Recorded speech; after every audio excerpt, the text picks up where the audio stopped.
Internal Security and Disaster Management for UPSC CSE on Arpita Sharma classes. आज के इस lecture में हम बात करेंगे role of army in internal security के बारे में। But before I start the lecture, here a small announcement for all of you that Unacademy has come up with Unacademy Civil Services Championship, in which if you are participating, all of the test takers will be given certificate of participation along with chance to win scholarship and exciting rewards worth up to rupees 15 crores. Terms and conditions apply. This test will be on 27th of March 2022. So apply the code ARPITA10 ARPITA10. Also, Unacademy has come up with Reach Your IAS Dream. With Unacademy, our learners love us because we have best-in-class educators, best-in-class learner ratings, and best-in-class test rating. More than 50,000 students have already been enrolled in our tests. So for more details on the batches, on the upcoming batch courses, you can call on the given number 8585858585।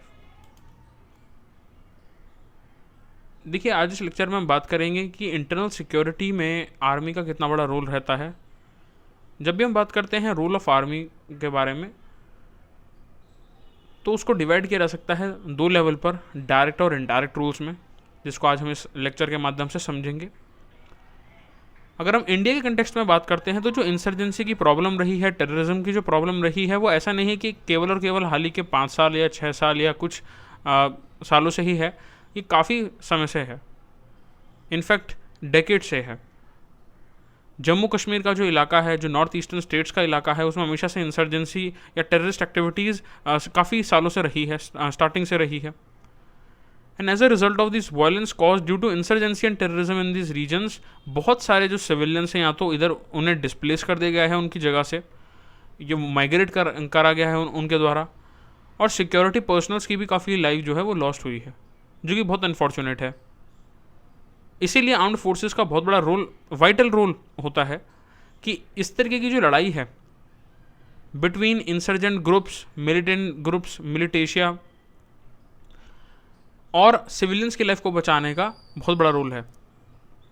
However, the dynamics of the Indian Armed Forces involvement in these operations are significantly different due to the nature of the origin of the insurgency in the specific areas.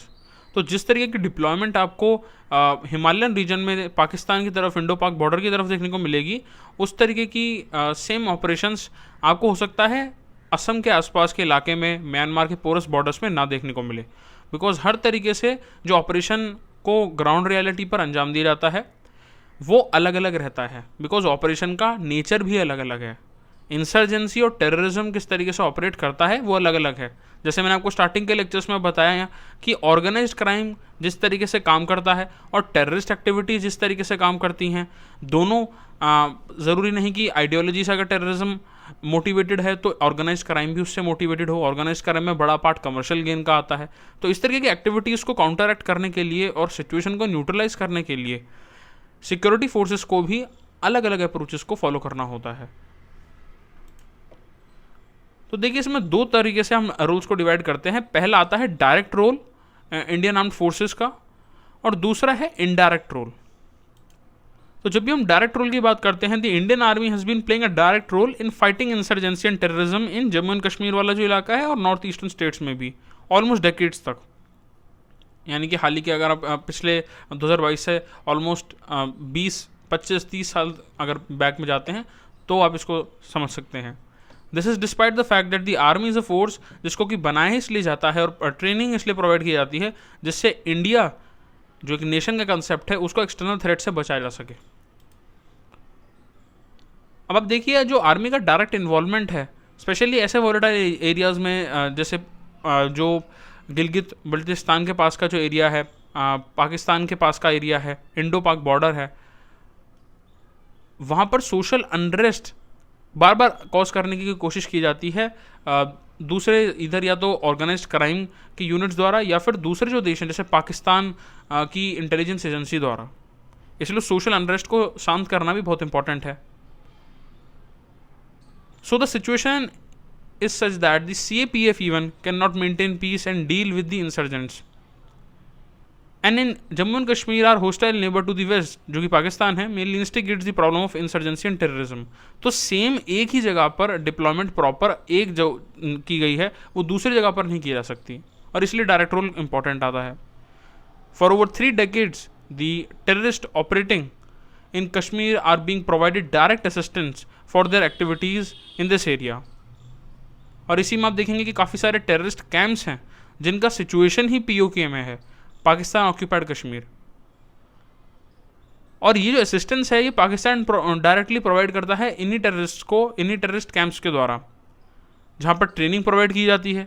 Training के लिए भी capital की funding की ज़रूरत होती है. Launch pads provide किए जाते हैं जिससे कि टेररिस्ट अटैक्स को किया जा सके इंडियन सॉइल पर, जो कि बहुत अनफॉर्चुनेट और गलत है. Terrorist are also provided arms, ammunition, communication equipment for their operation in JNK, यानी कि जम्मू एंड कश्मीर का जो पूरा एरिया है. इसलिए इस तरीके की एक्टिविटी को डायरेक्ट फेस करना ही डायरेक्ट रोल में आता है, जिसको कि हम कहते हैं काउंटरिंग करना. So for countering this menace of cross-border terrorism in JNK, the army has been has talked to bring peace to the state by reducing the violence. And as a part of the direct involvement, the Indian Army has also raised a specialized counter-insurgency force, जिनको कि राष्ट्रीय rifles यानी कि RR के नाम से भी बोला जाता है, which is specially trained कि वो ऑपरेशंस को कैरी आउट कर सकें, इंसर्जेंसी ऑपरेशंस को इन high altitude theatre of the Jammu and Kashmir. तो यहाँ पर बहुत सारे आर्मी के जोन्स को भी देखेंगे divided on the region basis, और उसके बाद अलग अलग तरीके से आर्म्ड फोर्सेस के ऑपरेशंस को भी, जैसे राष्ट्रीय राइफल्स मदद करता है जम्मू एंड कश्मीर के रीजन में. अगर हम नॉर्थ ईस्ट में बात करते हैं डायरेक्ट रोल की आर्म्ड फोर्सेस में, तो अब देखिए मैंने आपको पहले ही बताया कि United liberation front of Assam है, जैसे उल्फा भी कहा जाता है, ऐसे इंसर्जेंट ग्रुप्स हैं. ऐसे ही NDFB है, national democratic front of Bodoland, United national liberation front UNLF जैसे इंसर्जेंट ग्रुप्स हैं. और ये जो इंसर्जेंट्स ग्रुप हैं ये एक हिरार्किकल स्ट्रक्चर में काम करते हैं जो काफ़ी ऑर्गेनाइज्ड है. ऐसा नहीं है कि ये केवल और केवल एक ग्रुप है ऑफ सम पीपल जो कि बस एक पॉलिटिकल या किसी रिलीजियस आइडियोलॉजी के साथ काम कर रहे हैं या सेशनिस्ट टेंडेंसीज हैं. ऐसा नहीं है, ये प्रॉपर ऑर्गेनाइज्ड हिरार्किकल स्ट्रक्चर में काम करता है.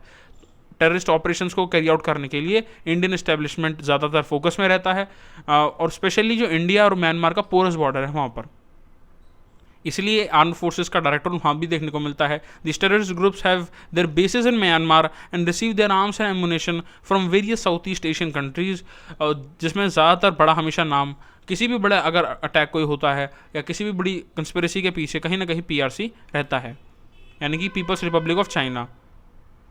And so the border is difficult to be fenced, mainly due to its geographic terrain, which consists of mountain, valleys and dense forest, especially जो म्यांमार इंडो-म्यांमार बॉर्डर है. और इसीलिए insurgent groups काफ़ी easy तरीके से इन और आउट मूव कर पाते हैं. अब यहीं पर पेट्रोलिंग करना, बॉर्डर्स को पोरस हैं फिर भी सिक्योर कर कर रखने का जो नेचर है वो अलग हो जाता है इंडो पाक और इंडो म्यांमार में. अब जब हम बात करते हैं इनडायरेक्ट रोल की, so as far as the Indian Army is playing a direct role in fighting insurgency and terrorist activities in JNK and northeastern states due to the complex role of external involvement in the nature of the security threat there. But कई बार central India में अगर हम देखते हैं जो naxalite insurgents हैं, अगर आप उड़ीसा वाले पार्ट को देखें, झारखंड वाले पार्ट को देखें, तो वहाँ की जो सिचुएशन है, जो सिक्योरिटी थ्रेट है वो अलग हो जाती है. इसको इनडायरेक्ट रोल बताते हैं. So the cause of insurgency in central India is mainly due to the socio-economic problem in the tribal belt of India, जिसमें हमने PVTGs की भी बात की थी. और ये जो vulnerable tribal groups हैं, बिकॉज इनमें डिससेटिस्फेक्शन है, तो ये जो ऑपरेशन को प्रॉपर तरीके से कैरी आउट किया जाता है, इसमें और जो बॉर्डर पर ऑपरेशन को कैरी आउट किया जाता है, चाहे वो इंडो म्यांमार बॉर्डर हो या फिर इंडो चाइना बॉर्डर हो या फिर इंडो पाकिस्तान बॉर्डर हो, उसमें डिफरेंस है. तो वो डायरेक्ट रोल है वहाँ पर सिक्योरिटी फोर्सेस का, बट यहाँ पर इनडायरेक्ट रोल है. So the people who are the perpetrators of the Naxal insurgency are essentially misled Indians who are lured into carrying arms against the Indian establishment, और जो dissatisfaction की भावना है, या फिर अगर उन्हें मान लीजिए एक एरिया से डिस्प्लेस कर दिया जाता है due to building of dam या इंफ्रास्ट्रक्चर डेवलपमेंट के नाम पर, या पहले किया गया था, वो डिससेटिस्फेक्शन का गलत तरीके से जो इस्तेमाल किया गया है by some of the creation of the communist government propaganda, उसको काउंटरैक्ट करने के लिए इनडायरेक्ट रोल के रूप में सिक्योरिटी फोर्सेस काम करती हैं. Despite the fact that the Naxals are carrying out a violent armed struggle against the Indian establishment and population for decades, the Indian government has steadfastly refrained from using its armed forces directly against the Naxalites. Because कहीं ना कहीं जो लोग इस propaganda की तरफ जाते हैं, इसका पार्ट बनते हैं या इन्फ्लुएंस होते हैं, वो ज़्यादा उसमें आप देखेंगे कि वो इंडियन सिटीजन्स ही हैं. तो उस तरीके का ऑपरेशन कैरी आउट नहीं किया जा सकता जैसे ऑर्गेनाइज क्राइम यूनिट्स जो दूसरे देशों की तरीके से काम कराती हैं, म्यांमार के पास, गोल्डन ट्रायंगल के पास, वो और ये वाला पार्ट दोनों अलग अलग हैं. और इसके काफ़ी बड़े दो रीज़न आते हैं. पहला जो है, जो नक्सल इंसर्जेंसी के जो परपेट्रेटर्स हैं उनमें ज़्यादातर पॉलिटिकली मिसगाइडेड इंडियंस हैं. वो इंडियंस ही हैं जिनका पुअर सोशो इकोनॉमिक बैकग्राउंड है और ट्राइबल बेल्ट में रहते हैं, जिनको सोशल एक्सक्लूजन की फीलिंग आती है, डिससेटिस्फेक्शन की फीलिंग है, जो हर इंडिविजुअल को अगर आएगी ही, अगर उन्हें उनकी प्लेस से, इंडिजिनस प्लेस से अगर माइग्रेट करा दिया जाता है या फिर डिस्प्लेस अगर वो हो जाते हैं, अगर हम इंडिविजुअल साइकोलॉजी को देखें तो. बट इंफ्रास्ट्रक्चरल डेवलपमेंट भी सरकार को करना था पहले के सालों में. तो ये दोनों ही चीज़ों को आपको एक अलग एंगल से देखना होगा, नॉट फ्रॉम ए लेफ्टिस्ट और राइटिस्ट पर्सपेक्टिव. बिकॉज अगर आप स्टेट के पर्सपेक्टिव से देखेंगे तो कुछ लेवल पर सही हुआ था, बिकॉज इंफ्रास्ट्रक्चर डेवलपमेंट की ज़रूरत थी. बट अगर आप फ्रॉम एन इंडिविजुअल पर्सपेक्टिव देखेंगे तो ऐसा नहीं किया जाना चाहिए था. बिकॉज इंडिविजुअल अगर अपने एरिया में रह रहे हैं, इंडिजिनस तरीके से वो काम कर रहे हैं, तो उनको माइग्रेशन या ज़बरदस्ती डिस्प्लेस नहीं किया जाना चाहिए था. तो ये ऐसा है जो बहुत ज़्यादा क्रिटिकल पार्ट है. बट कहीं ना कहीं इनडायरेक्ट रोल आर्म्ड फोर्सेस का इसलिए रहता है बिकॉज यही मिसगाइडेड इंडियंस हैं, ये मिसगाइडेड इलीगल तरीके से माइग्रेट करे हुए पाकिस्तानीज या बांग्लादेशी नहीं हैं जो दूसरे देशों से आए हैं, जिससे रिसोर्स एलोकेशन पर प्रॉब्लम आ सकती है इंडिया के कंटेक्स्ट में. ये खुद ही हमारे ही भाई हैं, ये पॉलिटिकल मिसगाइडेड इंडियंस हैं. एंड सेकेंड जो फैक्ट आता है that is it is taking place in central India away from our nations boundary, जिससे जो एक्सटर्नल फैक्टर्स का रोल है वो काफ़ी मिनिमाइज हो जाता है. बिकॉज अगर बॉर्डर के पास कोई प्रॉब्लम अराइज होती है, इंटरनल सिक्योरिटी का चैलेंज उसमें, और अगर इंडिया की नेशनल बाउंड्री के अंदर, जैसे मान लीजिए मध्य प्रदेश या छत्तीसगढ़ के इलाके के आसपास, उड़ीसा के इलाके के आसपास अगर हो रहा है, तो वो काफ़ी दूर है बॉर्डर से, जो नेशनल बॉर्डर से उससे. So we must understand from the above factors कि जो इंडियन आर्म्ड फोर्सेज हैं उनका फंडामेंटल ऑब्जेक्टिव इंडियंस को बचाना है. पीस और सिक्योरिटी और कन्फ्लिक्ट मैनेजमेंट और कन्फ्लिक्ट रेजोल्यूशन डेफिनेटली एक पार्ट है, बट उसमें सबसे बड़ा पार्ट आता है प्रोटेक्टिंग इंडियंस. इसलिए जब भी डिजास्टर मैनेजमेंट की आगे बात करेंगे तो एनडीआरएफ का भी बड़ा रोल रहता है, जहाँ पर आर्मी भी काफ़ी बड़े रोल को प्ले करती है during the time of disasters. इसीलिए प्रॉपर जो एंटी नक्सल ऑपरेशंस हैं उस पर ह्यूमन राइट एक्टिविस्ट्स का अलग एक स्टैंस रहता है, इंडिविजुअल की तरीके से वो उसको डिफाइन करते हैं. वहीं पर आप देखेंगे कि जो स्टेटिस्ट पॉलिटिकल साइंटिस्ट हैं वो अलग पार्ट मानते हैं कि एंटी नक्सल ऑपरेशंस को किस तरीके से प्रॉपरली ऑपरेट किया जाना चाहिए. बट ओपिनियन कुछ भी हो सकती है, बट हमेशा आप देखेंगे कि एंटी नक्सल ऑपरेशंस या जो इंटरनल सिक्योरिटी है, यानी कि देश के बाउंड्री से अगर अंदर की तरफ हम बात करते हैं तो वहाँ पर ऑपरेशन को वैसे अंजाम नहीं दिया जा सकता जैसे बॉर्डर्स पर दिया जाता है सिक्योरिटी फोर्सेस द्वारा, बिकॉज दोनों जो कंडीशंस हैं वो अलग अलग हैं. अन्यथा ऐसा लग सकता है कि the Indian government is using armed forces against its own citizen, जो कि गलत है. बिकॉज गवर्नमेंट का जो कंसेप्ट है, जो स्टेट की फॉर्मेशन है, वो भी जनता द्वारा ही की गई है. और डेमोक्रेसी का सबसे पहला और सबसे इम्पॉर्टेंट फीचर ये होता है कि अगर सिटीजन सेंट्रिक कहीं से भी प्रॉब्लम आ रही है तो उसको रिजॉल्व किया जाए rather than suppress. However the Naxals are armed and therefore एक फोर्स की प्रॉपर रिक्वायरमेंट भी होती है टू स्टॉप देम. और इसीलिए आप देखेंगे कि गवर्नमेंट ऑफ इंडिया ने प्राइमरली पैरामिलिट्री फोर्सेस को यूज़ करा, वहाँ पर डिप्लॉय किया सेंट्रल रिजर्व पुलिस फोर्स यानी कि CRPF and the state police of the respective Naxal infested states in central India, जिसके बारे में हम नेक्स्ट लेक्चर में और डेप्थ में बात करेंगे। So for the Indian armed forces एक इनडायरेक्ट रोल का जो इम्पोर्टेंस है वो यहाँ पर हमें देखने को मिलता है, स्पेशली नक्सल इन्फेस्टेड एरियाज में। And indirect roles that the Indian Armed Forces is currently playing is the first one is कि आप देखिए जो इंडियन आर्मी है उसमें जो CRPF है, पर्टिकुलरली जो CRPF के कमांडोज हैं वो जंगल वॉरफेयर में बहुत अच्छी तरीके से ट्रेंड होते हैं and they also can diffuse improvised explosive devices जिनको कि IED कहा जाता है। तो ये आप अक्सर आप जो कि ऐसा देखना नहीं जाना चाहिए, अनफॉर्चुनेट होता है, IEDs का अगर कहीं मिल जाते हैं तो गलत है, ये अच्छा नहीं है। बट आप देखेंगे कि कई बार न्यूज़ में आता है कि IEDs ब्लास्ट को रोक लिया गया, डिफ्यूज़ कर दिया गया सिक्योरिटी फोर्सेस द्वारा। तो जो IED ब्लास्ट्स होते हैं ये असल में यही इम्प्रोवाइज्ड एक्सप्लोजिव डिवाइसेस हैं जो कि नक्सलाइट्स द्वारा काफ़ी यूज़ करे जाते हैं। अब CRPF की जो प्रॉपर ट्रेनिंग है वही इसमें आर्ट ऑफ जंगल वॉरफेयर में है, IEDs में है। अब आप यहाँ पर अगर देखेंगे जो ट्रेनिंग का नेचर है वो काफ़ी डिफर करेगा SSB से, CRPF कमांडोज का, बिकॉज CRPF का जो डिप्लॉयमेंट जहाँ पर किया जा रहा है वो एरिया अलग है, वो नेचर ऑफ वॉरफेयर वहाँ पर अलग यूज़ होगा, टेरेन अलग है। ऐसे ही जो इंडियन एयरफोर्स है उन्होंने भी काफ़ी हेलीकॉप्टर्स को एम्प्लॉय किया है इसी काम में to carry out immediate medical evacuation of wounded paramilitary soldiers from Naxal insurgency hit areas where counter insurgency operations are taking place. और इसलिए आप देखेंगे कि MI-17 का काफ़ी इसमें यूज़ हुआ है। IF ट्रांसपोर्ट हेलीकॉप्टर्स में have been use to transport the paramilitary troops fighting the Naxalites.